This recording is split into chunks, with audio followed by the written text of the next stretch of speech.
Ingon siya, Pastor, kanimo sa imong pamilya. Mutubo ka daw sama sa tanong ng maligunang kahoy. Mahisama ka sa kahoy nga tuog. Ang tuog nagrepresent of strong.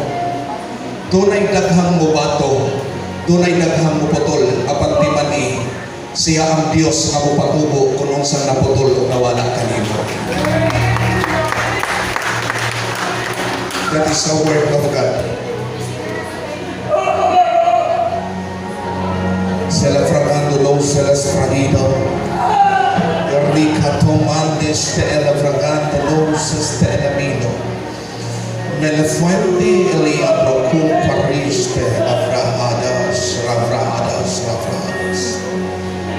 Oh, oh, blessed be the name.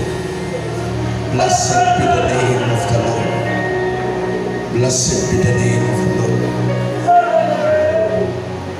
Thank you, Lord. Thank you, Lord.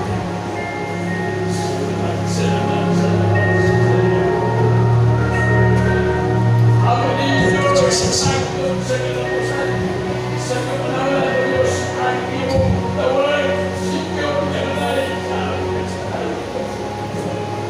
Dari ka, Pastor, dari ka, Pastor, dari ka sa iyong iso, buwan sa iyong mga anak. Balikon ako pag-usapan. Nangiingon ang prophetic word na daw sama kami sa kahoy nga mutubo. Kahoy nasama sa tuog, kaya ang tuog nag-represent o sa kalingkod. Dunay mga mubato, dunay muputol, apan ang Diyos ang magpatubo sa mga nawala kaninyo. Iya ka mong palingkunon na sama sa tanong nga mamunga o mamulang. Libisan ang mga dahon ni ini mahimong tambal.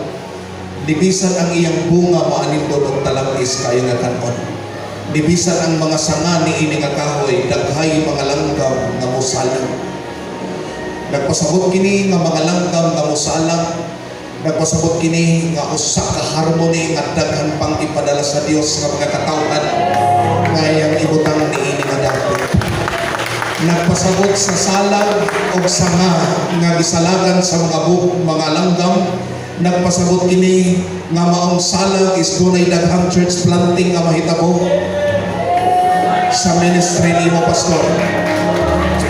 O walay makapugong. No one can curse what God has blessed. No one can curse what God has anointed. And no one can kill and destroy what God has anointed to live. Receive your fire.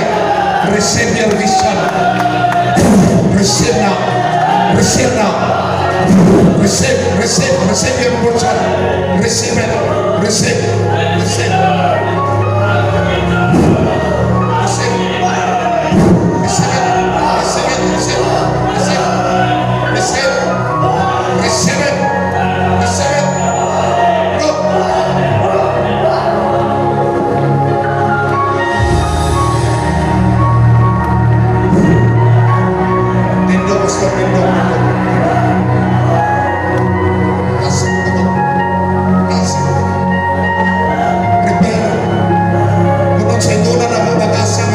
Sa Dios akong ipamit sa kanimo o akong giagrihan kini sa spiritual realm.